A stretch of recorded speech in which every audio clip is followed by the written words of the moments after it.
बिस्मिल्लाहिर्रहमानिर्रहीम। अस्सलामु अलैकुम वरहमतुल्लाहि वबरकातुहू।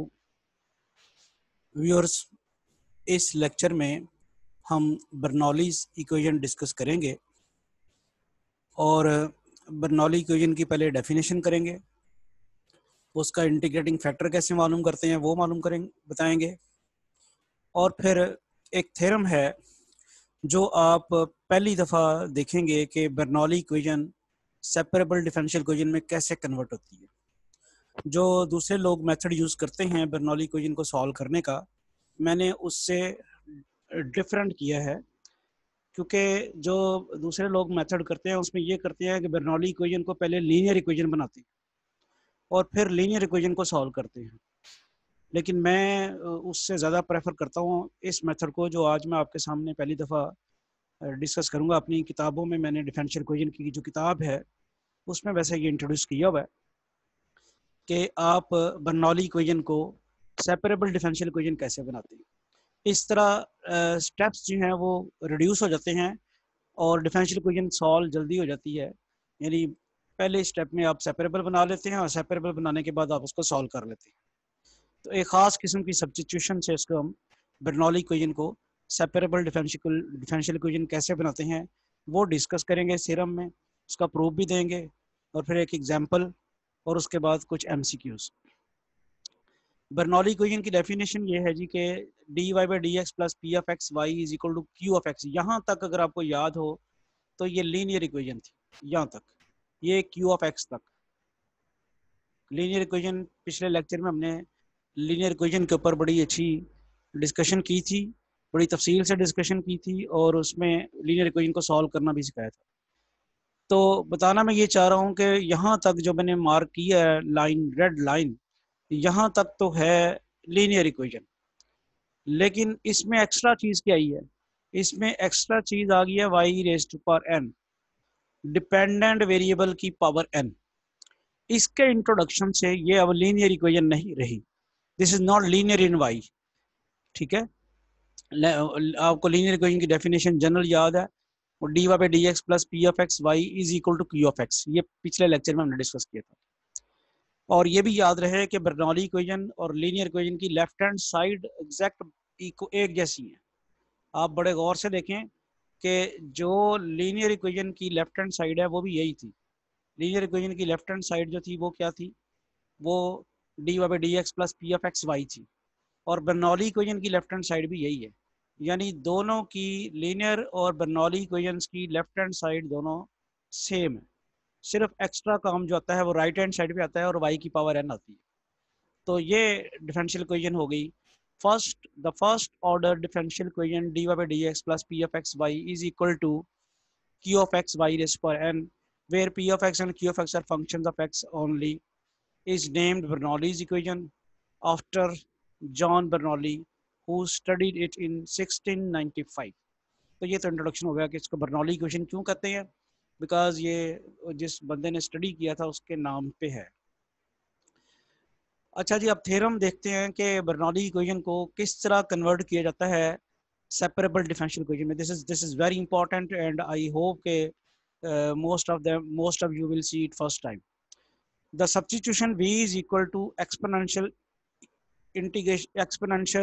integral of p of x dx changes the differential equation to separable differential equation, find its solution। पहले तो ये थ्योरम भी आ गया, थ्योरम की स्टेटमेंट आ गई, फिर सोल्यूशन के लिए हम एक एग्जांपल करेंगे। स्टेटमेंट समझें क्या है कि अगर आपको बर्नौली इक्वेशन पता चल जाए तो ये जो पी ऑफ एक्स है इसको ई की पावर में रख के इंटीग्रेट करें। याद करें कि लीनियर इक्वेशन के लिए इंटीग्रेटिंग फैक्टर होता था। ये जो पी ऑफ एक्स है इसको ई की पावर में रख के इंटीग्रेट करें और फिर डिपेंडेंट वेरिएबल से मल्टीप्लाई कराएं और वो सब्स्टिट्यूट कर दें। ये जो चीज़ जो मैं अब कह रहा हूँ ये लीनियर इक्वेशन का जो ये होता था लीनियर इक्वेशन का इंटीग्रेटिंग फैक्टर।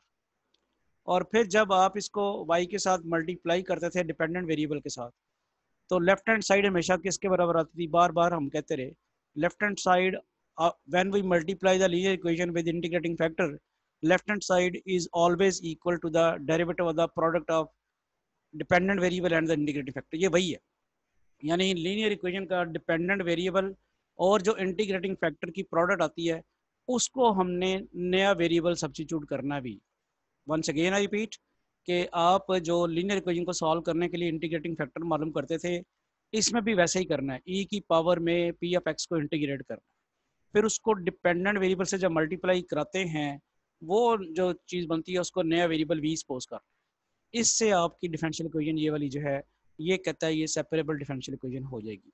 अब जरा देखते हैं कि किस तरह ये सेपरेबल डिफरेंशियल इक्वेशन हो जाएगी। थ्योरम की स्टेटमेंट तुम्हारे सामने आ गई, इसका प्रूफ देखते हैं। तो प्रूफ में आप डिफरेंशिएटिंग बोथ साइड, ये जो वी है, वी किस तरह आया हुआ है, प्रोडक्ट यानी डिपेंडेंट वेरिएबल और इंटीग्रेटिंग फैक्टर की प्रोडक्ट। इसका जब हम डेरिवेटिव लेंगे तो हमें लगाना पड़ेगा प्रोडक्ट रूल, यानी वाई का डेरिवेटिव लेंगे d y by d x और ई की पावर को ऐसे रख लेंगे, फिर वाई को वैसे रख लेंगे और ई की पावर का डेरिवेटिव लेंगे, और ई की पावर का डेरिवेटिव लेते वक्त भी आपको जरा देखना पड़ेगा। चले मैं d v over d x ले रहा हूँ, तो राइट हैंड साइड पे वही जो मैंने अभी काम किया कि वाई का डेरिवेटिव लिया d y by d x और ई की पावर वो जो कुछ थी ऐसे ही रहने दी, फिर मैं प्लस करूंगा वाई वैसे रखूंगा, और ई की पावर का डेरिवेटिव लेते वक्त एक काम तो होना है कि ई की पावर एज इट इज आनी है। फिर ई की पावर जो है, पावर का डेरिवेटिव लेना है। पावर है क्या, integral P of x. Integral P of x का जब डेरिवेटिव लेंगे तो इंटीग्रेशन खत्म हो जाएगी, सिर्फ क्या रह जाएगा, P of x. I hope कि आपको समझ आ गई है कि जब हमने ई की पावर का डेरिवेटिव लिया तो यही करते हैं ना, ई की पावर एज इट इज रहती है, e exponential function as it is रहता है, फिर पावर का डेरिवेटिव लेते हैं।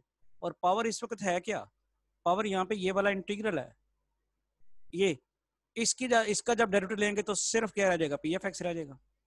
तो ये आपको सारी बात क्लियर होगी कि हमने क्या किया, जब हमने वेरिएबल्स पुट किया है v is equal to product of dependent variable and exponential function, यानी वो इंटीग्रेटिंग फैक्टर, उसको v सब्स्टिट्यूट किया, उसका डेरिवेटिव लिया, तो हम यहाँ पे पहुंचे, ये चीज़ हमारे पास आ गई है।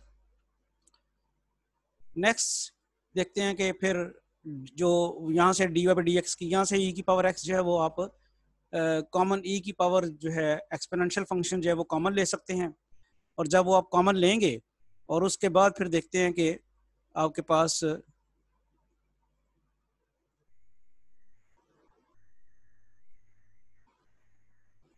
जी, अब आपने ई की पावर एक्स ई की पावर जो है वो कॉमन ले लिया, तो लेफ्ट हैंड साइड पे क्या आ गया, d v by d x is equal to d y by d x plus p of x y exponential this, ये आपके पास आ गया। अच्छा, अब इस वहाँ से वैल्यू निकालें, अगर d y by d x p of x y exponential this d y by d x, अब ये वैल्यू इसी में से निकाली ना, यहाँ से ये d y by d x, ये आपके पास d y by d x plus p of x y रहने दिया है, और इस चीज़ को ये देखें ज़रा, ये जो एक्सपोनेंशियल फंक्शन है इसको मैं राइट साइड पे ले गया, तो ई की पावर में माइनस आ गया, ये देखिए ए की पावर में माइनस आ गया, ये ऐसे ही है। यहाँ पे ई की पावर एक्स अगर होती तो इधर जाके वो ई की पावर माइनस एक्स हो जानी थी, तो आपके पास ई की पावर जो कुछ थी वो उधर जाके उसके साथ नेगेटिव साइन लग गया। अच्छा, अब जरा आगे चलते हैं, तो ये हमारे पास जब फॉर्म बनी again from one, equation number one जो थी आपके पास, उसको जरा देखें, तो वो थी y is equal to v exponential, यहाँ से आप वाई की वैल्यू निकाल ली, वहाँ पे वी की वैल्यू थी, याद करें वहाँ पे वी पुट किया था वाई इंटू एक्सपोनेंशियल, तो एक्सपोनेंशियल उधर जाके नेगेटिव हो जाएगा, वहाँ से वाई की वैल्यू आ जाएगी। अब आप कहते हैं putting these values from 2 and 3 in in the given differential equation, two में लेफ्ट हैंड साइड है डिफरेंशियल इक्वेशन की, d y by d x plus p f x y, और 3 में वाई की वैल्यू है। ये दोनों वैल्यूज आप गिवन डिफरेंशियल इक्वेशन पुट करते हैं, ये जो given differential equation d y by d x plus p f x y is equal to q f x y raised पर एन, इसमें आपने ये d y by d x plus p f x y की value put की, तो वो आपके पास ये वाली वैल्यू आपने पुट कर दी exponential minus p f x d x d v by d x, ये पुट कर दी अपने वैल्यू जो आपके पास थी, और राइट हैंड साइड पे क्यू एफ एक्स वैसे ही रहा, और वाई की वैल्यू पुट किया ये वाली v exponential minus p f x d x, और वाई की वैल्यू जब पुट की तो ऊपर पावर एन मौजूद है, वो वैसे के वैसे ही रही। अब आप इसको थोड़ा सा सिंप्लीफाई करते हैं, which is clearly a separable differential equation. Separable differential equation कैसे हो जाती है, ये भाई एक्स का फंक्शन है, वो उसको उठा के आप उधर ले जाएंगे और वी आप इधर ले आएंगे, तो आप वेरिएबल सेपरेट करते हैं, ये वी की पावर एन थी, उधर आके वी की पावर माइनस एन हो जाएगी, डी वी रह जाएगा, और right side left hand side पे सिर्फ क्या हो गया, वी का फंक्शन, और राइट हैंड साइड पे सिर्फ एक्स का फंक्शन। तो ये हुआ कि बर्नौली इक्वेशन जो है सेपरेबल डिफरेंशियल इक्वेशन होगी। अब इसको सॉल्व आसानी से किया जा सकता है।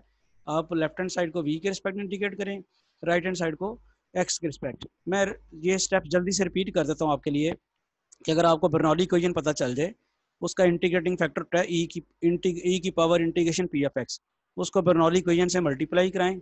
और उसके बाद बर्नौली इक्वेशन से मल्टीप्लाई कराने की भी ज़रूरत नहीं है, आप इंटीग्रेटिंग फैक्टर जो है उसमें उसकी प्रोडक्ट डिपेंडेंट वेरिएबल के साथ y इनटू इंटीग्रेटिंग फैक्टर, इसको नया वेरिएबल v सब्स्टिट्यूट पुट कर लें। यहाँ से फिर dy बाई डी एक्स की वैल्यू निकाल के और ये यहाँ से y की वैल्यू निकाल के बर्नौली इक्वेशन में पुट करें, तो आपके पास डिफरेंशियल इक्वेशन जो है वो सेपरेबल बन जाती है। इसको लीनियर बनाने की ज़रूरत नहीं है। अब जो मेथड हमने डिस्कस किया है उसको यहाँ पे डिस्कस करते हैं एग्जांपल की मदद से। ये एक डिफरेंशियल इक्वेशन है, इसको ज़रा उस फॉर्म में, स्टैंडर्ड फॉर्म में लिख लें।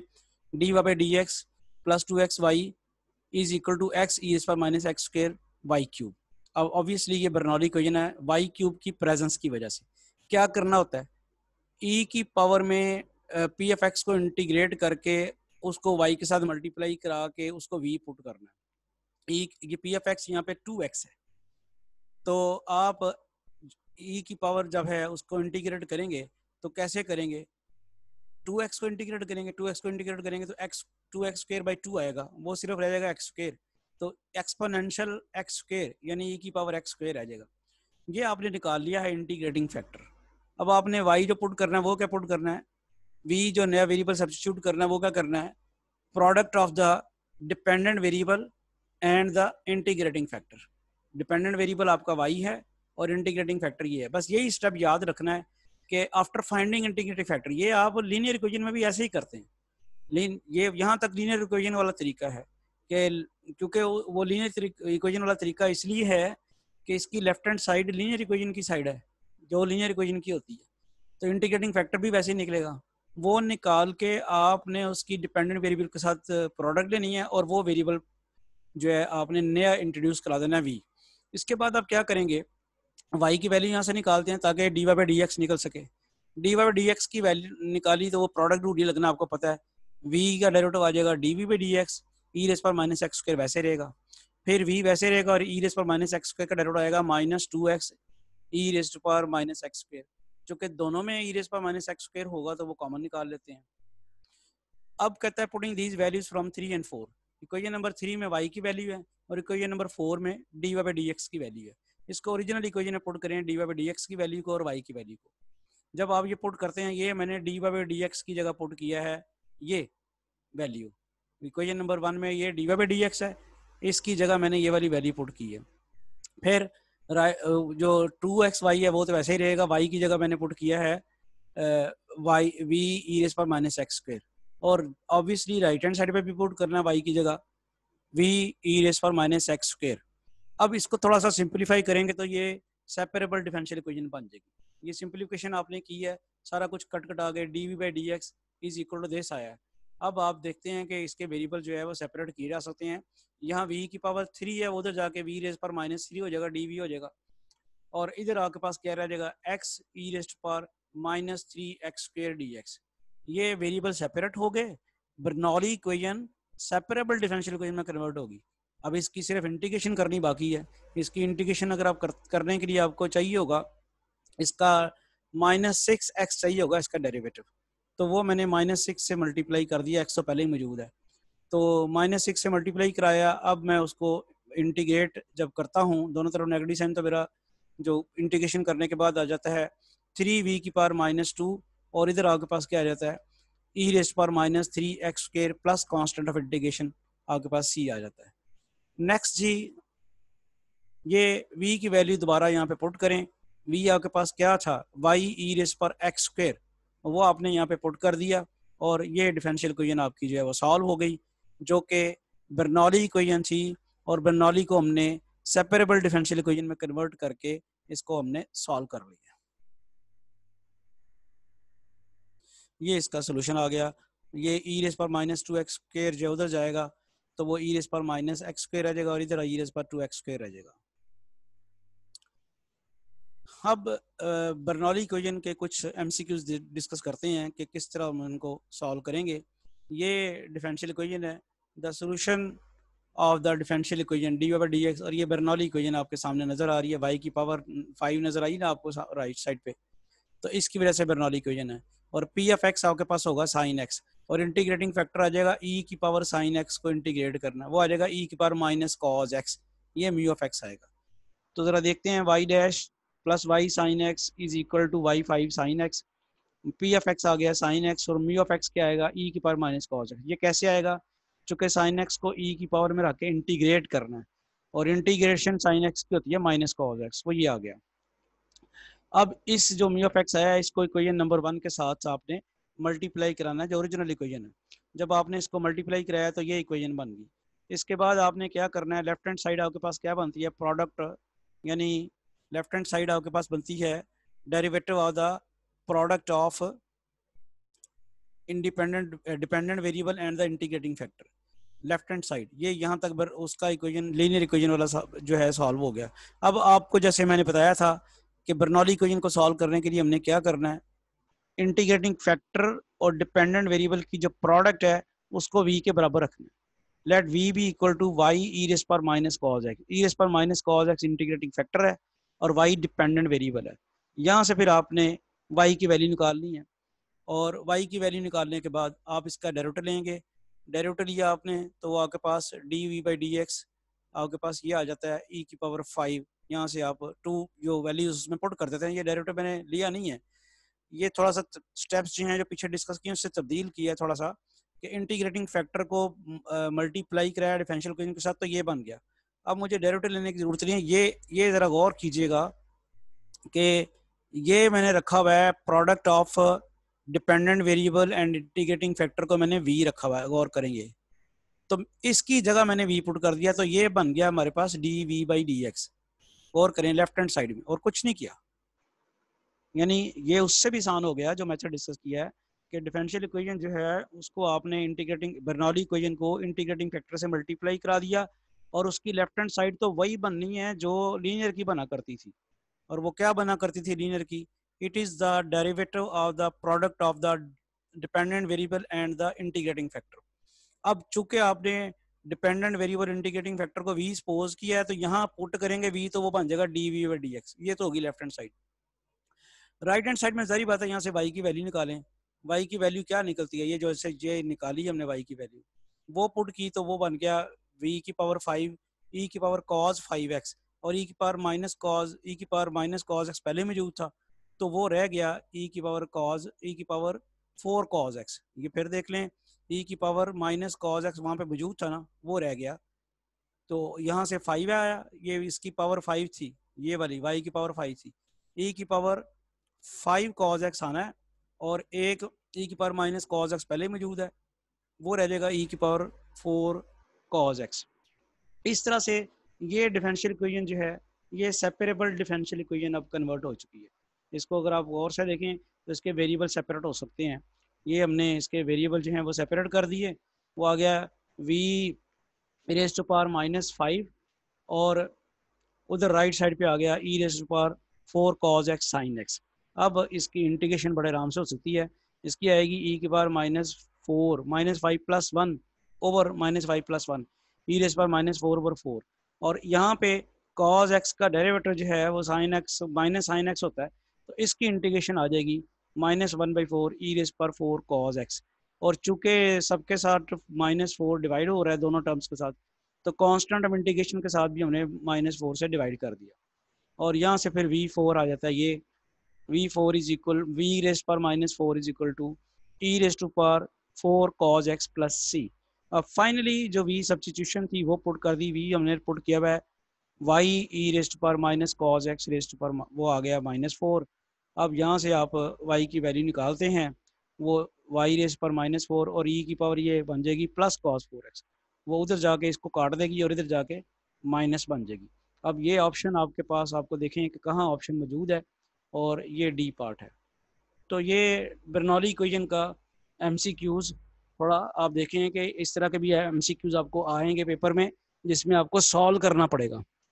तो वो आपको फिर सॉल्व करने के लिए जल्दी करनी चाहिए, टाइम शॉर्ट। मैंने तो ज़रा स्टेप ज़रा सारे किए हैं, आप थोड़ा इसको शॉर्टकट में करने की कोशिश करें।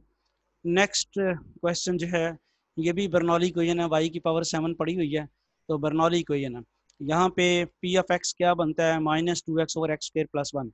इसको ई की पावर में रख के इंटीग्रेट करें तो आएगा डेरिवेटिव ई की power minus log x square plus 1, और वो माइनस उसकी पावर में चला जाए तो लॉग कट जाए तो 1 ओवर एक्स स्क्वायर प्लस 1 आएगा इसका integrating factor, 1 over x square plus 1। अब ये स्टेप्स आप खुद करें। अब after finding integrating factor linear equation वाला मेथड लगा के उसमें इसको मल्टीप्लाई कराएं इक्वेशन नंबर 1 को उसके साथ। अब यहाँ जैसे लीनियर इक्वेशन में पिछला लेक्चर जो मैंने आपको बताया था, उसमें जब आप डिफरेंशियल इक्वेशन को लीनियर इंटीग्रेटिंग फैक्टर से मल्टीप्लाई करा लेते हैं तो लेफ्ट हैंड साइड ऑलवेज किसके बराबर होती है, it is always the derivative of the product of the dependent variable and the independent and the integrating factor. ये आपने किया, it is always derivative d over dx of the product of y dependent variable और product of integrating factor। integrating factor क्या था, 1 over x square plus 1। तो ये last भी इसको खोलेंगे तो जवाब यही आएगा। अब इसके बाद हमने इस चीज को पुट करना है, डिपेंडेंट वेरिएबल और इंटीग्रेटिंग फैक्टर की प्रोडक्ट को v पुट करना है। जब इसे v पुट करेंगे तो ये dv by dx बन जाएगा। जैसे ही आपने इसको v पुट किया y over x के प्लस 1 को, तो ये वाला जो पोर्शन है ये dv और dx बन गया। और बाकी यहाँ से फिर आपने y की वैल्यू जो है वो राइट साइड पे पुट की। y की वैल्यू है क्या, x स्क्वायर प्लस 1 v। वो जब यहाँ पे पुट करते हैं तो x स्क्वायर प्लस 1 की 7 आ जाएगी, y की पावर 7 आ जाएगी। इस तरह से ये कट के आपके पास रह जाएगा v की पावर 7 आ जाएगी, v की power 7 over x square plus 1। तो ये आपके पास आ जाता है। इसके अब आप वेरिएबल सेपरेट कर सकते हैं। वेरिएबल सेपरेट जब आप करेंगे तो आपके पास जो है जो लेफ्ट साइड पे वी रेस पर -7 dv और राइट साइड पे ये आ जाएगा, इसकी इंटीग्रेशन आ जाएगी वी रेस्ट पर -6 ओवर 6 और इसकी tan over x plus c। इसको थोड़ा सा आप सिंप्लीफाई कर लें और ये आपके पास आंसर आ जाएगा। और पीछे जो आंसर है वो आप ज़रा देख लें कि क्या था, वो ये ए पार्ट। ठीक है जी, सेकंड क्वेश्चन का फिर आंसर जो है वो हमारे पास निकला है a part after solving the given Bernoulli equation. Next third part पे जाते हैं। ये भी बर्नौली इक्वेशन है, वाई स्क्वायर की प्रेजेंस जो है इसको बर्नौली इक्वेशन बता रही है। इसको भी फिर ज़रा पहले स्टैंडर्ड बर्नौली इक्वेशन में कन्वर्ट कर लेते हैं और वो कन्वर्ट करने के बाद आपके पास ये आ जाएगा integrating product of the integrating factor and the dependent variable. इसमें इंटीग्रेटिंग फैक्टर जो है एक्स आएगा। मैंने यहाँ पे स्टेप ज़रा शॉर्ट कर दिए हैं। तो अब आप प्रोडक्ट को वी सपोज करेंगे तो ये automatically d v by d x बन जाएगा, ये बन जाएगा d v by d x. Right side पे वाई की वैल्यू पुट करें, वाई की वैल्यू आपके पास है वी ओवर एक्स, यहाँ पे पुट करें तो v square over x square आ जाएगा। अब आप इस पोजीशन में हैं कि आपके वेरिएबल सेपरेट आ जाए। तो आपने सबसे इम्पोर्टेंट जो है इस लेक्चर में देखा है कि बर्नौली इक्वेशन को हम सेपरेबल डिफरेंशियल इक्वेशन में कैसे कन्वर्ट करते हैं। ये मल्टीप्लाई कराया वी रेज पर -2 dv और फिर आपने इसकी इंटीग्रेशन की -1 ओवर v आएगी। इसकी इंटीग्रेशन जो है वो आपको करनी पड़ेगी बाई पार्ट्स। अगर आप करेंगे तो वो आ जाएगी ये जो आपके सामने है ये log x, और इसके बाद आप v की वैल्यू पुट करते हैं वहाँ पे, वो x y इन्वर्स आ जाता है और फिर y इन्वर्स यहाँ से ये निकलता है, x इन्वर्स दोनों तरफ कट के, और सोल्यूशन आपके पास मौजूद है सी पार्ट। एक और क्वेश्चन देखते हैं, d y d x plus y over 2x is equal to x over y cube.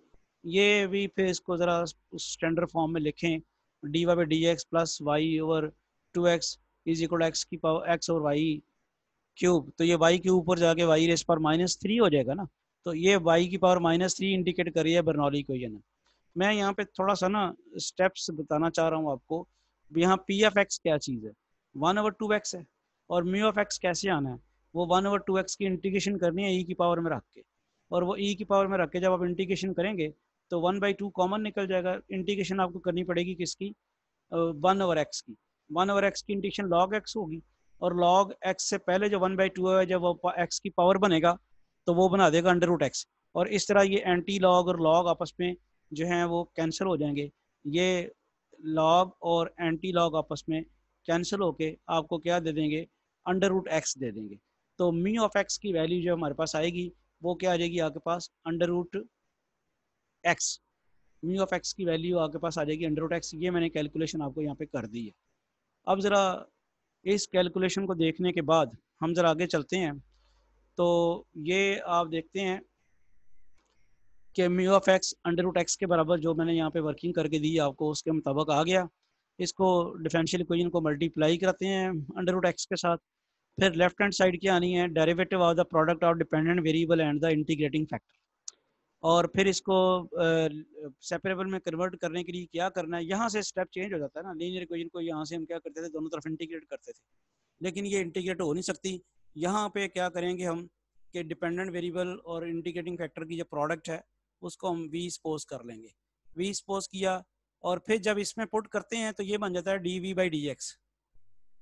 और ये d v by d x बन गया। राइट हैंड साइड पे यहाँ से जो वैल्यू वाई की निकली है वो पुट की, और इसके बाद आपने वेरिएबल सेपरेट कर दिए, वो आ गया v cube d v x cube d x. अब आप इंटीग्रेशन कर दें 4 से मल्टीप्लाई करा के, तो वो आ जाएगा v four is equal to x four plus c. और ये आंसर जो है आपके पास मौजूद है बी पार्ट में, यानी वाई फोर ये पुट करें ना, इसमें वी फोर की वैल्यू वी की वैल्यू पुट करें, वो वाई वी की वैल्यू आपके पास कहाँ पे पड़ी हुई है भला, वी की वैल्यू ये पड़ी हुई है वाई अंडर रूट एक्स। तो जब वी फोर करेंगे तो वाई फोर एक्स स्क्वेयर बन जाएगा, वो यहाँ पे आपके पास आ गया। और यहाँ से वाई फोर की वैल्यू निकली एक्स स्क्वेयर प्लस सी एक्स की पावर माइनस टू, जो कि बी पार्ट आपके पास सोल्यूशन है। तो मैं थोड़ा सा फिर रिवाइज कर दूं कि लीनियर इक्वेशन और बर्नौली इक्वेशन में क्या डिफरेंस है सॉल्व करने में। इसके इनिशियल स्टेप्स दोनों के सेम है। पी ऑफ एक्स निकालते हैं, उसको ई की पावर में रख के इंटीग्रेट करते हैं, डिफरेंशियल इक्वेशन से मल्टीप्लाई करते हैं, और लेफ्ट हैंड साइड आ जाती है derivative of the product of integrating factor and the dependent variable. इसके बाद लीनियर इक्वेशन के लिए तो हम इसको इंटीग्रेट करते हैं, लेकिन बर्नौली इक्वेशन के लिए ये जो प्रोडक्ट होती है इसको हम वी सपोज कर लेते हैं, और उसके बाद ये डिफरेंशियल इक्वेशन सेपरेबल हो जाती है और फिर उसको सॉल्व करते हैं।